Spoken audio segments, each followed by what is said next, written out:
భగవద్గీతే భవద్వేషిణి. ప్రియ భగవద్బంధువులారా, భగవద్గీతలో 4వ అధ్యాయంలో శ్రీకృష్ణుడు 4 విషయాల గురించి తను స్పష్టంగా చెప్పాడు అని మన భగవద్ యామునాచార్యుల వారు చెప్తారు. ఏమేమిటవి అంటే కర్మయోగం యొక్క ప్రాచీనతని, దాని యొక్క ప్రామాణ్యాన్ని స్థిరపరచడం కోసం తానే గతంలో ఎందరికో ఈ విషయాన్ని చెప్పి ఈవేళ తానే తెలిసిన వాణ్ణి కనుక నీకు చెబుతున్నాను అని చెప్పేటటువంటి సందర్భంలో శ్రీకృష్ణ పరమాత్మ తన యొక్క స్వభావాన్ని, తన యొక్క అవతార రహస్య జ్ఞానాన్ని అర్జునుడికి వివరించాడు. ఇది మొదటి విషయం 4వ అధ్యాయంలో. రెండవది, ఆ చెప్పినటువంటి కర్మయోగం జ్ఞానయోగంతో కూడుకునే ఉంటుంది ఎప్పుడు కూడా.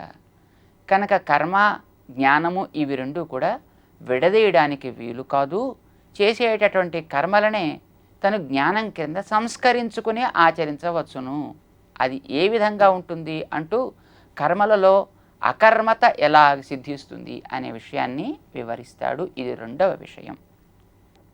దాని తర్వాత ఆ ఆచరించేటువంటి కర్మల్లో రకరకాలైనటువంటి భేదాలు ఉన్నాయి. భేదాలంటే తేడాలు అని అర్థం అన్నమాట.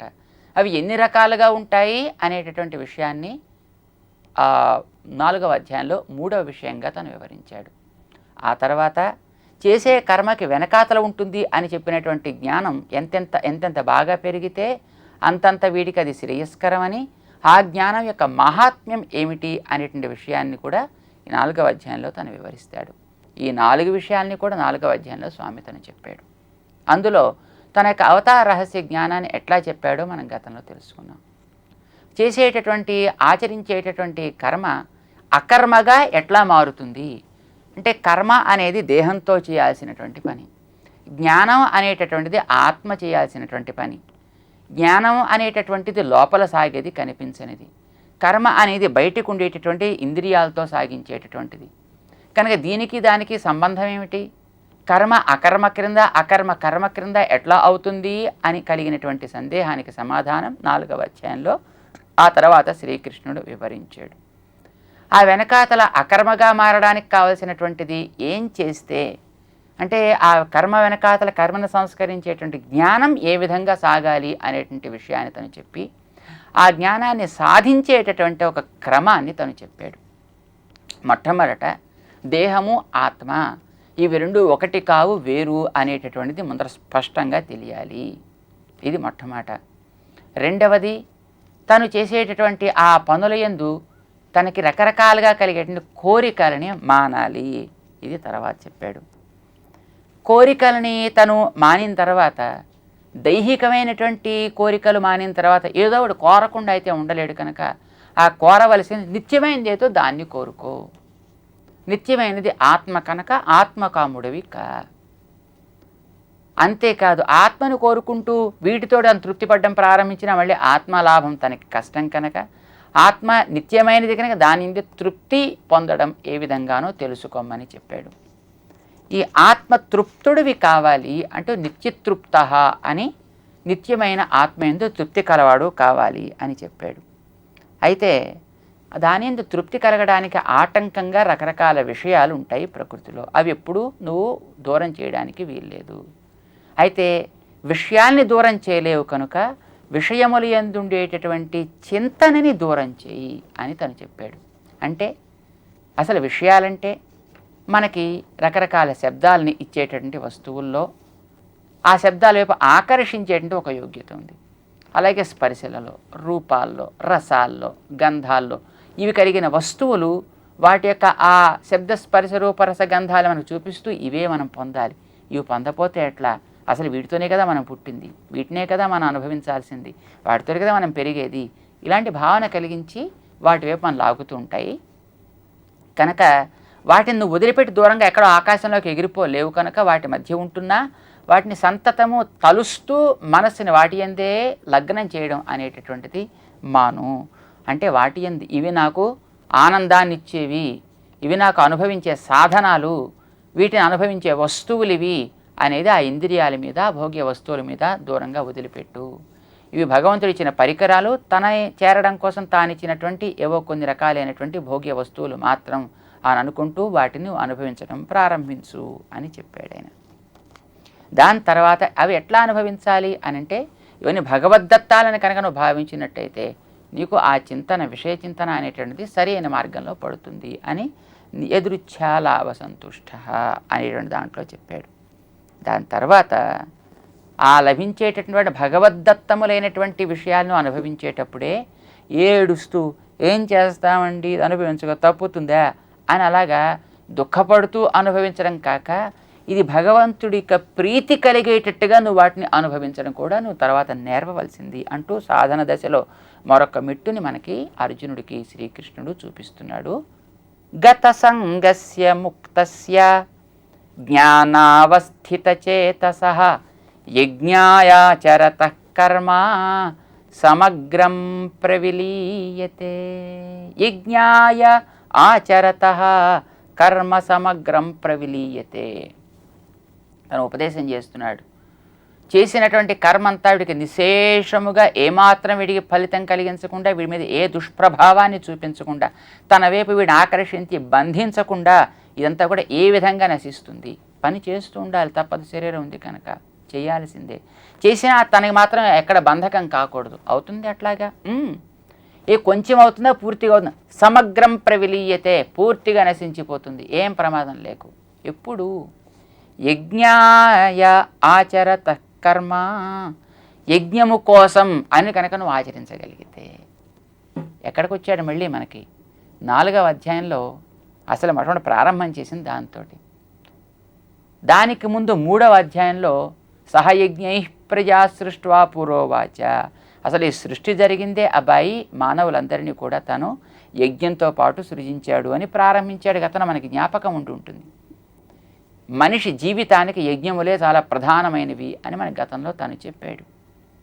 మనకి ఈ సృష్టి చక్రాన్ని ఒకదాన్ని చెబుతూ, అన్నం వల్ల భూతాలు జీవిస్తాయి, ఆ అన్నం మేఘం వల్ల వస్తుంది, ఆ మేఘం అనేటటువంటిది యజ్ఞం కర్మ వల్ల ఏర్పడుతుంది, కర్మ యజ్ఞం వల్ల సిద్ధిస్తుంది, యజ్ఞం దేహం వల్ల సిద్ధిస్తుంది, యజ్ఞం కర్మ వల్ల సిద్ధిస్తుంది, ఆ కర్మాచరణ అనే దేహం వల్ల ఆ దేహం జీవుడితో చేరినప్పుడు పనిచేస్తుంది, దాన్ని భూతం అంటాం. తిరిగి మళ్ళీ ఈ భూతాల అన్నం వల్ల జీవిస్తాయి, అన్నం మేఘం వల్ల వస్తుంది అంటూ దీనికి ఒక చక్రాన్ని చూపించడం జరిగింది మన గతంలో. దీనికి అంతటికి కూడా కేంద్ర బిందువు అయినటువంటి యజ్ఞం మాత్రమే అని మనకి 3వ అధ్యాయంలోనే స్పష్టం చేసి ఉన్నాడు. ఆ యజ్ఞం అంటే భగవంతుని యొక్క ఆరాధనగా, భగవంతుని యందలి ప్రీతి చేత నేను దీన్ని చేయకుండా ఎట్లా ఉంటా అనేటటువంటి ప్రీతి తోస్తే చేయడం తప్ప, ఏం చేస్తామండి చేయక చస్తామా అంటూ బాధపడుతున్నో, దుఃఖపడుతున్నో, ఏడుస్తున్నో చేసేటటువంటిది ఆరాధన కాదు. దాన్ని యజ్ఞం అని అన్నారు. యజ్ఞం అంటే యజ్ దేవ పూజాయాం అంటారు. భగవంతుడి పూజా రూపమైనటువంటిది. పూజ అంటే ఆరాధన అని దాన్ని అంటాం. అంటే వాని యొక్క ప్రీతికి తగినట్టుగా చేసేది. ఏం చేస్తే వాడు సంతోషిస్తాడో గమనించి వాని సంతోషానికి వీలేటుగా తను ప్రవర్తించడం అంటే తప్ప బాధపడుతూ చేసేది కాదు అని మనం జ్ఞాపకం పెట్టుకోవాలి. అక్కడ ప్రారంభమైంది మనకి ప్రకరణం, దాన్ని కొనసాగిస్తున్నాడు శ్రీకృష్ణ పరమాత్మ. ఇక్కడికి మళ్ళీ దీన్ని మనకి సూచిస్తూ తెలియచేస్తూ, యజ్ఞాయ ఆచరత కర్మ, తను చేసేటటువంటి ఆ కర్మ అంతా కూడా యజ్ఞాయ ఆచరత, యజ్ఞ భావనతోటి కనుక తను సంస్కరించి చేసినట్టయితే అది వీడికి బంధకం కాదు. ఇందాక ఏం చెప్పాడు తను, ఇదంతా కూడా ఎదురిచ్ఛాలాభ సంతుష్ట, భగవద్దత్తం అనుకుంటూ నువ్వు చేయి అంతే అని. ఇప్పుడు ఆ భగవద్దత్తం అయిన దాన్ని అనుభవించినప్పుడు కూడా భగవత్ప్రీతికి అనుకూలంగా తను చెయ్యాలి కర్మాచరణ అని. అయితే ఇది ఎప్పుడు సిద్ధిస్తుంది? దానికి పైన 3 సాధనాలు చెప్పాడు, 3 కారణాలు చెప్పాడు. ఒకటి గత సంగస్య ముక్తస్య, ఒకటి ఆత్మ కంటే ఇతరమైన వాటి యందు నీకు ఇవి నాకు పొందాల్సినవి కాదు అని మొట్టమొదటి జ్ఞానం కలగాలి. కారణం అవన్నీ పోయేవి, ఆత్మ నిలిచేది కనుక. నిలిచేదాని ఎందు అదే నిలిచేది కనుక దాని ఎందు నీకు మొట్టమొదటి ప్రేమ కలగాలి, వాటి ఎందు నీకు సంగం తగ్గాలి. గత సంగస్య ఒకటి. రెండవది ముక్తస్య, ఏ ఇతరమైనటువంటి వస్తువులు కూడా దానికి పరిగ్రహానికి విషయం కాకూడదు, తను స్వీకరించేవాడు కాకూడదు, వాటన్నిటి ఎందు కూడా విడిచినవాడు కావాలి. ముక్తస్య అప్పుడు ఏమవుతుంది? జ్ఞానావస్థిత చేతసః. అప్పుడు వీడి మనస్సుని పరిపూర్ణంగా ఆత్మయందు లగ్నం చేయగలుగుతాడు, ఆత్మయందే నిలిపిన వాడు అవుతాడన్నమాట. ఒకసారి మారుద్దాం. జ్ఞానావస్థిత చేతసః. ఎప్పుడైతే వీడు తన మనస్సుని పరిపూర్ణంగా తీసుకెళ్ళి ఆత్మ యొక్క వైభవం నందే నిలుపుతాడో, అది నిత్యము, అది ఆనందాన్ని మనకు అందించేది, అదే శాశ్వతమైనది, వీటికంటే ఉత్తమమైనది అని ఎప్పుడైతే దాని గురించి వీడు తెలియచేస్తాడో, ఆనాడు ఆత్మేతరమైన వాటి అన్నిటి యందు వీడికి ఉండే రుచి క్రమంగా తగ్గుతుంది, వాటిని వీడు దూరంగా చేయగలుగుతాడు. దీనివల్ల అది మనకు 2వ అధ్యాయంలో ఇదే విషయం చెప్తాడు. విషయా వినివర్తంతే నిరాహారస్య దేహినః రసవర్జ్యం. వీడిలో ఆ వస్తువును దూరంగా ఉంచడం చేత ఆ వస్తువుల యందు ఉండేటువంటి రాగం మాత్రం మనసులో మిగిలిపోతుంది, వస్తువులు దూరంగా ఉంటాయి. అంటే వీడికి ఏదైనా ఒక తినకూడని వస్తువు అనేది వీడికి రుచి ఉంది అంటే కొంతకాలం తినడం మానేస్తే ఆ వస్తువు వీడికి దూరం అయిపోతుంది. కానీ ఆ వస్తువు అండి ఎంత బాగుంటుందో, నిజంగా తినే రోజుల్లో ఎంత బాగుండేవాడినో అంటాడు, వీడు దాని గురించి తలుచుకుంటూ ఉంటాడు. రుచి మాత్రం వీడికి లోపల మిగిలిపోయింది. ఈ రుచి కూడా ఎప్పుడు పోతుందంటే ఆ వస్తువు కంటే అధికమైనటువంటి రుచి కలిగిన వస్తువు వీడికి లభించినప్పుడు ఈ వస్తువు రుచి అంత తగ్గుతుంది అని చెప్పాడు. రసోప్యస్య పరం దృష్ట్వా నివర్తతే. వీటికంటే అతిశయించిన వైభవం కలిగిన ఆత్మజ్ఞానం ఏనాడితే కలుగుతుందో ఆత్మేతరమైన వాటి యందు ఉండే రుచి వీడికి తనంతట తానే తొలగిపోతుంది అనేది తన గతంలో స్పష్టం చేసి ఉన్నాడు. దాన్నే స్వామి చెప్తున్నాడు ఇక్కడ. జ్ఞానావస్థిత చేతసః. పరజ్ఞాన స్వరూపమైనటువంటి దేహం కంటే విలక్షణమైనటువంటి ఆత్మవిషయక జ్ఞానం ఎప్పుడైతే వీడికి మనసులో స్థిరపడుతుందో, గత సంగస్య, ఆత్మేతర వాటిని వీడికి ఉండేటటువంటి పట్టు మానసికంగా తగ్గుతుంది, శారీరకంగా ఉంటుంది, పోదు. ముక్తస్య, మనసులో నాకు అవే కావాలి అనేటువంటి దృష్టి తగ్గిపోతుంది. బయట వస్తువులు అవి వీడికి ఉంటే ఉండుగాక. అప్పుడు వీడు చేసేటువంటి ప్రతి పని కూడా ఆత్మప్రీతి కోసం, ఆత్మ సాక్షాత్కారం కోసం. ఈ ఆత్మని కూడా అలా నేర్పినవాడు పరమాత్మ అని తెలిసినప్పుడు అది యజ్ఞం కింద మారుతుంది. తమాషా ఏంటంటే మొదటి 6 అధ్యాయాల్లో కూడా శ్రీకృష్ణ పరమాత్మ పొందాల్సినదిగా ఆత్మనే చూపించినా ఈ ఆత్మ లభించడం అనేటటువంటి భగవత్ సంబంధం లేకుండా లభించదు అనే విషయాన్ని అక్కడక్కడ జ్ఞాపకం చేస్తూ ఉంటాడు. ఆత్మ గురించి తెలుసుకోవడం అంటే పరమాత్మని గురించి కూడా తెలుసుకోవడం అనే అర్థం అన్నాడు. పరమాత్మకి చెందినదిగా ఆత్మ గురించి తెలుసుకోవడం, ఆ పరమాత్మకు సంబంధించినట్టుగా చేసేటువంటి ఆచరణకే యజ్ఞం అని పేరు కనుక యజ్ఞాయ ఆచరత కర్మ. భగవత్ ప్రీతి కోసమని వీడు చేసేటటువంటి ఆ కర్మలన్నీ కూడా వీడికి ఏమాత్రం బంధకం కావు సరికదా. సమగ్రం ప్రవిలీయతే. గతంలో వీడికి ఉండేటటువంటి కర్మవాసనలు అన్నింటినీ కూడా నిశ్శేషంగా నశింపచేసి పారవేస్తుంది కనుక అది నువ్వు చేయాల్సినటువంటిది. ఇది లోపల కలగాల్సిన జ్ఞానము, ఆచరించేది బయటి కర్మ. ఆ జ్ఞానానికే ఆ కర్మ అని పేరు.